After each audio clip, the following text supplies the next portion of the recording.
Masakit, puno ng sakit. Akala ko pagpasok sa isang bagong yugto ng buhay ay puno lang ng saya, tuwa at pagmamahal. Ngunit isang malaking pagkakamali. Meron itong hirap, sakit at puno ng pagkalito. Ako, si Amelia Bovary, naghahanap ng pagmamahal na walang sakit at puno ng saya. Kailan ko kaya mararanasan ng totoong pagmamahal? Yung kagaya ng nasa libro, yung walang bahid ng sakit at puno ng pagmamahal. Balang araw, Adeline, mararanasan ko din yun. Isa ko sa pinakamasayang, Madam Bovary. Pag nakamit mo ang iyong hiling, ang pagmamahal na iyong inaasam. Nananabik ang aking puso. Ang puso ko'y puno ng saya.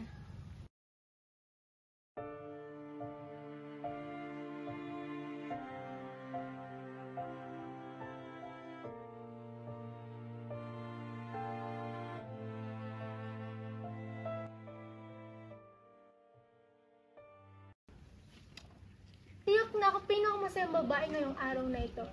Handa na akong matamasa ang pagmamahal na matagal ko nang inaasam. Lubos ako nagagalak sa iyo, Madam Bovary.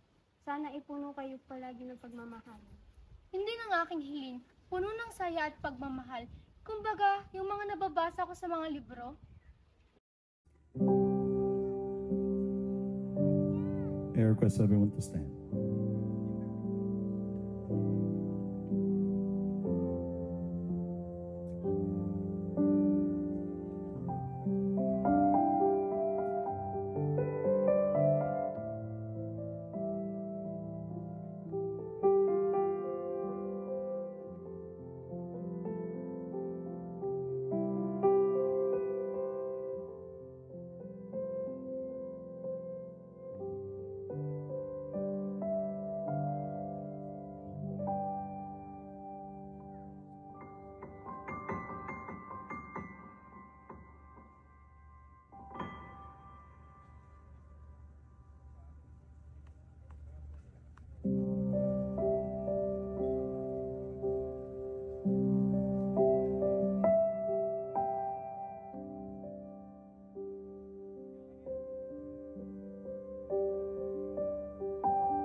Ngayong bagong kasal ay aking binabasbasan. Sa ngalan ng Ama, at ng Anak, ng Espiritu Santo.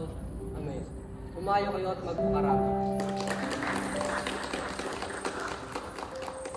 Kirino aking mahal, napakatagal ko itong hinihintay. Tila ba nakasulat sa mga libro? Pangakong mamahalin kita ng lubusan at hindi sasaktan sa kahit anong paraan. Madam Bovary, napakasaya ng aking puso para sa iyo. Maraming salamat. Mahal ko, napakasaya ng puso ko ngayong araw na ito. Napakasaya na puso ko ngayong oras na ito.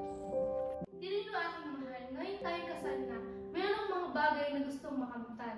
Oo, Amelia, ako rin. Ano ba ang iyong naiisip? Nais ko tayong magkaroon ng masiglang pagsasama, puno ng pagmamahal at paglalakbay. Hindi na nga aking nais. Hindi ko kayang isipin ang buhay ko nang wala ka. Ngunit may mga bagay akong gustong makamtan. Oo naman, Amelia, kaya kong gawin ang lahat para sa iyo. Yun ang gusto ko sa'yo. Sinasamahan mo ako at sinusuportahan sa lahat ng aking gusto.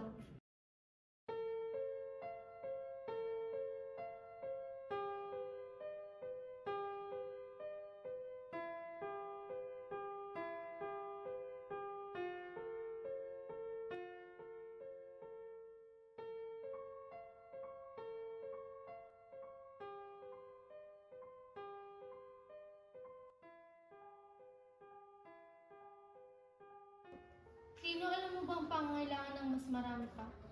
Ano ba, Amelia? Ano bang inararamdaman? Gusto ko maranasan natin ang mas marami pa sa buhay. Kailangan din natin bigyan ng oras ang isa't isa. Oo, ngunit Amelia, alam mo naman madami akong trabaho sa Charles, ang ating pagsasama ay dapat puno ng kulay at saya. Hindi ba't gusto nating maranasan ng mas marami pa?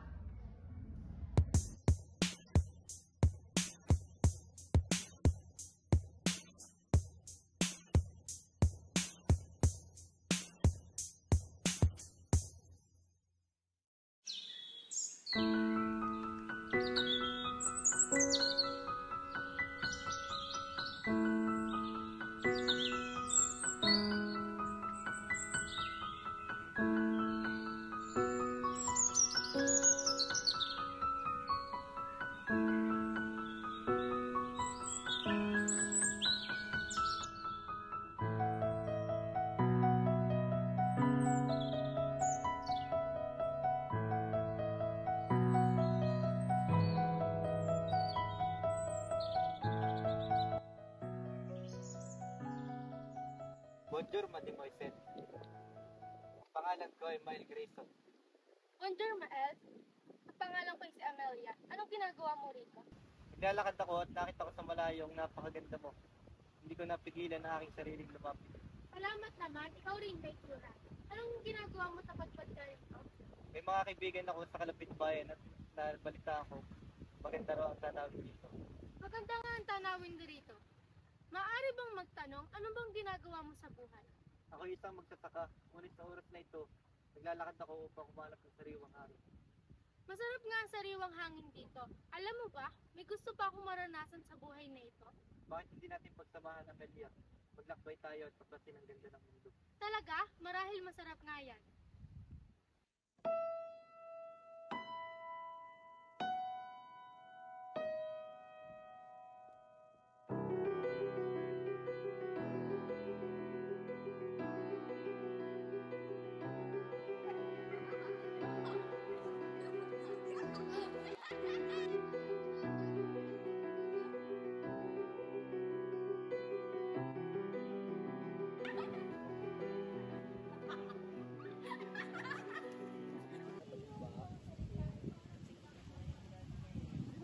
Di naman inakala ikaw pala ang makakasama ang hanap ko noon.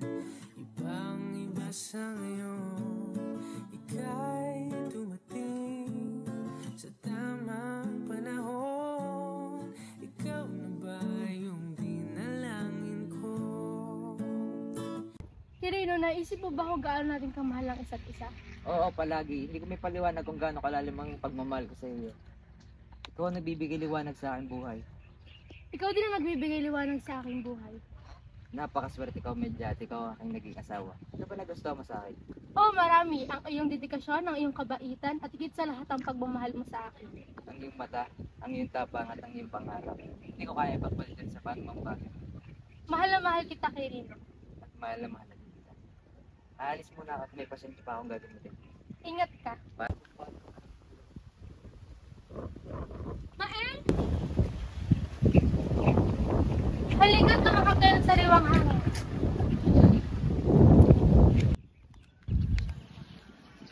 Ang ganda ng bukid na ito ay maliit lamang kumpara sa iyong kagandahan. Masyado mo naman akong pinupuri, Mael. Hindi, Amelia. Ako nagsasabi lang ng totoo. Ang iyong pretensya ay nagbibigay ng ganda sa karaniwang bukid na ito. Napakatamis mo namang magsalita. Hindi ko kayang hindi pansinin ang damdamin na bumabalot sa ating dalawa. Ang iyong mga salita ay parang tulang humahawak sa aking mga puso.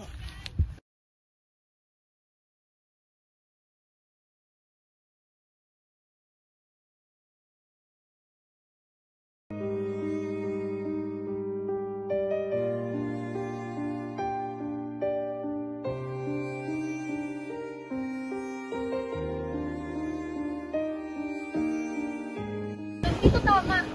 Amelia, mahal na mahal kita. Bakit mo ito ginagawa? Mahal din kita. Ngunit mali na ito. Nauupas na ako sa pangarap na ito. Hindi mo ba ako mahal? Mahal kita. Ngunit nabubulag-bulagan lamang tayo.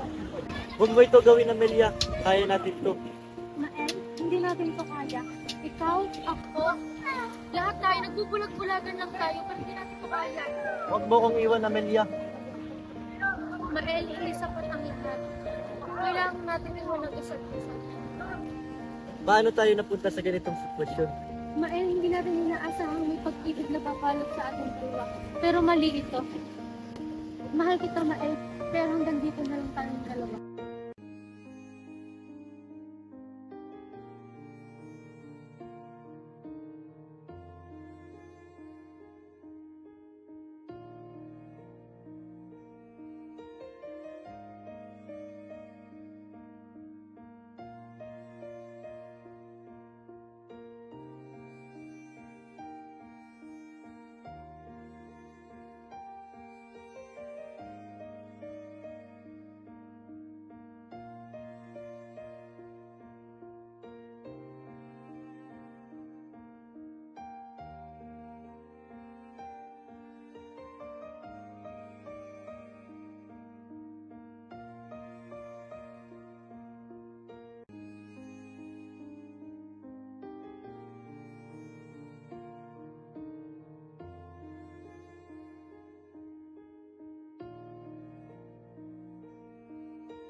Magandang araw mo dito, Isel.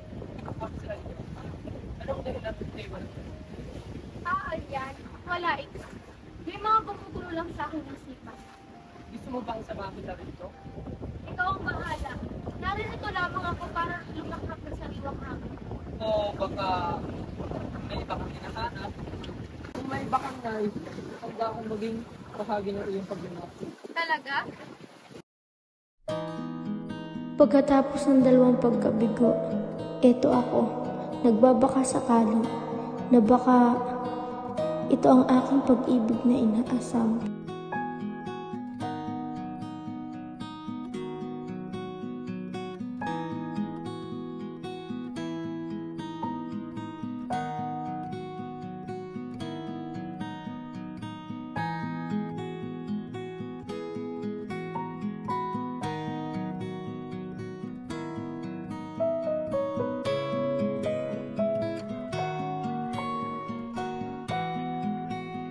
Amalia, pwede ba kita makausap? Sige, Alyan, anong nais mo pag-usapan natin? May dapat ba akong malaman? Wala, mahal ko. Ano bumabagabag sa iyong isipan? Nalaman ko na kasal ka na kay Kiri. Ngunit bakit bibigay ko sa'yo? Paano mo naman magsinungaling sa akin? Samantalang minahal kita ng totoo at walang pahit. Patawarin mo ako. Pasensya ka na. Hindi ko kaya magmahal ng may asawa ko.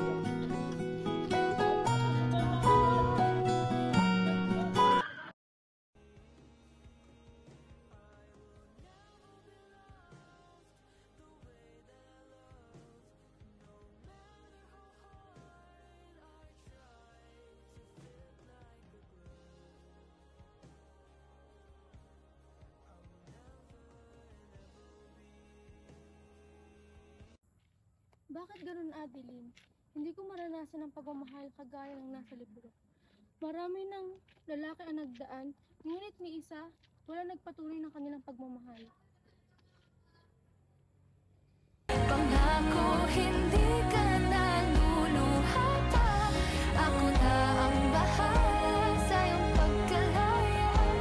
Yan ang sabi sa akin ng bugambilya.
Mahal ko, ano nangyari sa iyo?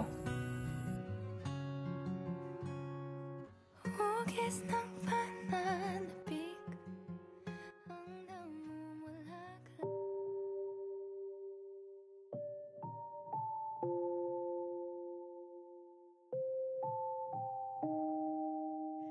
At sa wakas ng aking buhay, hindi ko natagpuan ang pag-ibig na aking inaasam. Ang pag-ibig na nasa libro ay mananatiling nasa libro lamang. Muli, ako si Madam Bovary, naghahangad ng pag-ibig na walang sakit at puno ng pagmamahal.